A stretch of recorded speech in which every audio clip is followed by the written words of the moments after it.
पता नहीं किस दुनिया में रहते हैं। हम जेलसी में इतने आगे चले गए, बोलते हैं वो तो गिल तो सीधी विकेटों का प्लेयर है। मैं बुला के तो आप ना बोलो, मैं बोलता हूँ क्योंकि मैंने पूरा मैच देखा और जो मैंने देखा ना भाइयों, तौबा यकीन तौबा नहीं हो रहा। तौबा, इतनी तो कसम अल्लाह की हमारी टीम पूरा स्कोर नहीं करती। अंदाज़ा लगा लें कि कोई फिक्र नहीं है, क्योंकि ये टीमें वही परफॉर्म ऐसे करती हैं जिनके सिस्टम स्ट्रांग होते हैं, जो डोमेस्टिक क्रिकेट खिलाते हैं। चुका है, ये तो सिर्फ ट्रेलर है, पिक्चर अभी बाकी है भाई, क्या होने वाला है। हैरान और परेशान कर दिया है। सोचा नहीं था कि इंग्लैंड में जाके इंडिया के यंगस्टर जो है वो भाई अपने आप को गैंगस्टर प्रूव करके दिखाएंगे। ये भाई यंगस्टर नहीं है, इनको यंगस्टर कहना भाई तो हील है भाई इंडिया के जो है वो यंगस्टर को, ये गैंगस्टर है। जिस तरह उनके ग्राउंड में खेलना, उसमें से मैं भी था। मैं भी यही कह रहा था कि इतना आसान नहीं होगा। हालांकि प्रैक्टिस भी, खेलने की प्रैक्टिस करवाई गई, घास के ऊपर बैटिंग प्रैक्टिस हो रही थी, ठीक है, बैट्समैनों को घास पे प्रैक्टिस करवाई जा रही थी, स्पिन करवा के बॉल ब्रेक सब कुछ होगा। लेकिन वहां जाके क्या टीम सेलेक्ट हुई कोई पता नहीं, कोई स्पिनर नहीं खेल रहा, फास्ट बॉलर पे क्रिकेट चल रही है, ऑलराउंडर्स पे क्रिकेट चल रही है। एक नया ये मन तक उठा के ले आया कि जी जो जेन्युइन होती है उनको फेंको भाड़ में, और जो ऑलराउंडर्स हैं उनको बस टीम के में खिलाओ। और ऑलराउंडर्स वो बनाने की कोशिश कर रहा है कि जो पार्ट टाइमर है, ठीक है, आके जी पार्ट टाइम बॉलिंग करें, मतलब जेन्युइन ऑलराउंडर भी नहीं है। तो वो इंडिया की विकेट है भाई, चल ऐसे नहीं लग रहा जो वो कोई अहमदाबाद में खेल रहा है और अपनी पसंदीदा विकेट को बनवाई है, उस पर प्रैक्टिस कर रहे हैं और कोई डोमेस्टिक की टीम बुलाई है, उसको छक्के चौके सिंगले ले रहा भाई। क्या यार क्रिकेट खेलते हैं, टेस्ट को वनडे, वनडे को T20, T20 को T10 बना के खेलते हैं, अनबिलीवेबल। और शुभमन गिल ने भाई एज अ कैप्टन तो कैप्टन है भाई, जो उसकी परफॉर्मेंस, जो वो लड़का छा रहा है भाई, बाबर एंड विराट का कॉम्बिनेशन देखना है तो शुभमन गिल आप देखो कमाल। हेलो दोस्तों, स्वागत है आप सभी का हमारे चैनल पर एक बार फिर से। दोस्तों हम बात करने जा रहे हैं भारत और इंग्लैंड के बीच खेले जा रहे टेस्ट मैच के बारे में, जहां पर दोस्तों इंग्लैंड ने भारत के सामने एक बहुत ही बड़ी लीड ले ली है और शायद इस मैच को जीतने के लिए भारत को तो जीतना छोड़िए, भारत को ड्रॉ कराने के लिए भी बहुत कड़ी मेहनत करनी पड़ जाएगी। क्योंकि दोस्तों जिस तरह से इंग्लैंड ने एक विशाल स्कोर खड़ा किया, 669 रन उन्होंने बनाए, जिसमें उनके जो रूट ने 150, कप्तान ने 141 रन की एक बेहतरीन पारी खेली, और जिसके बाद में दोस्तों भारत के ऊपर एक भारी भरकम लीड चढ़ गई। और इस लीड के चढ़ने के बाद में दोस्तों भारत की शुरुआत बेहद ही ज़्यादा ख़राब रही और उनके जो ओपनर बैट्समैन है भारत के, यशस्वी जायसवाल और साई सुदर्शन, क्रिस वॉक्स के पहले ही ओवर में आउट होकर चले गए। और जो यशस्वी जायसवाल इस टाइम बहुत अच्छे फॉर्म में चल रहे हैं, उनका पहले ही ओवर में आउट होना ये भारत के लिए खतरे की घंटी से कम नहीं था।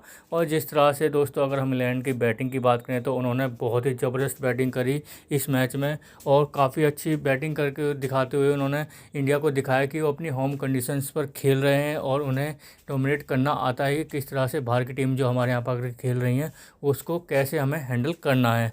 लेकिन दोस्तों उसके बाद में अगर हम जिस तरीके से देखें कि भारतीय बॉलिंग लाइनअप पूरी तरह से कमज़ोर भी दिखाई दे रही थी, क्योंकि दोस्तों जसप्रीत बुमराह के अलावा देखा जाए तो जसप्रीत बुमराह भी पूरी तरह से जोर नहीं लगा पा रहे थे, और उनकी जो इस मैच में 140 से ऊपर एक भी बॉल नहीं गई है। तो दोस्तों आगे देखते हैं वीडियो के माध्यम से क्या होता है। थोड़ा बहुत कुछ मज़ाहिमत जरूर किया यार। ये टेस्ट मैच ऐसा लग रहा है कि ये टेस्ट मैच इंडिया के लिए बहुत मुश्किल हो गया बचाना, जिसमें ऑलमोस्ट नामुमकिन है। 2 अर्ली विकेट्स जो है वो गए हैं, पहली ओवर में जो है वो दोनों विकेट्स जो है वो चले ना भी जाते तो क्या हो जाता, विकेट ना भी जाते, वो लीड ही उन्होंने 669 रन बना दिया भारत 358 के जवाब में। तो इतना लंबा आप कितना खेल लेंगे यहाँ पर, बात तो ये है ना, कितना आप खेल लेंगे यहाँ पे। इंडिया 400 भी बना दे, अगर इंडिया 400 बना दे तो भी इंग्लैंड के हाथ में है मैच।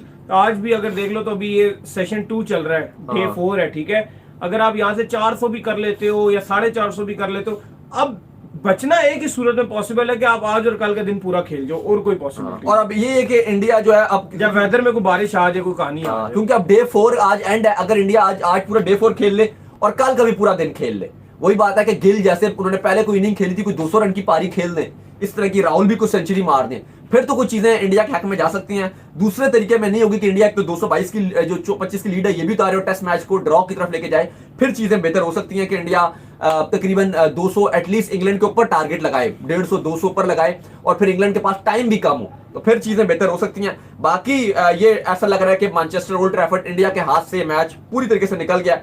क्रेडिट देना पड़ेगा, जैसे जॉय रूट खेल रहे हैं, 150 रन की उन्होंने पारी खेली थी, कमाल करके गए हैं। आज बेन स्टोक्स ने जो बैटिंग की है भाई, मजा आ गया उनकी बैटिंग देख के, 141 रन की फ्रंट से लीड कर रहे हैं। अब गिल के ऊपर भी है कि जिस तरह से पिछले टेस्ट मैच में भी रन नहीं बने, इस मैच की पहली इनिंग में भी रन नहीं उनसे बने, तो अब वो जो पहले 2 टेस्ट मैचेस में गिल ने परफॉर्मेंस दिखाई थी वो उनको रिपीट करनी पड़ेगी। चलो उम्मीद करते हैं। ऐलान कर दिया है एशिया कप का, ये बहुत बड़ी और अच्छी खुशखबरी है।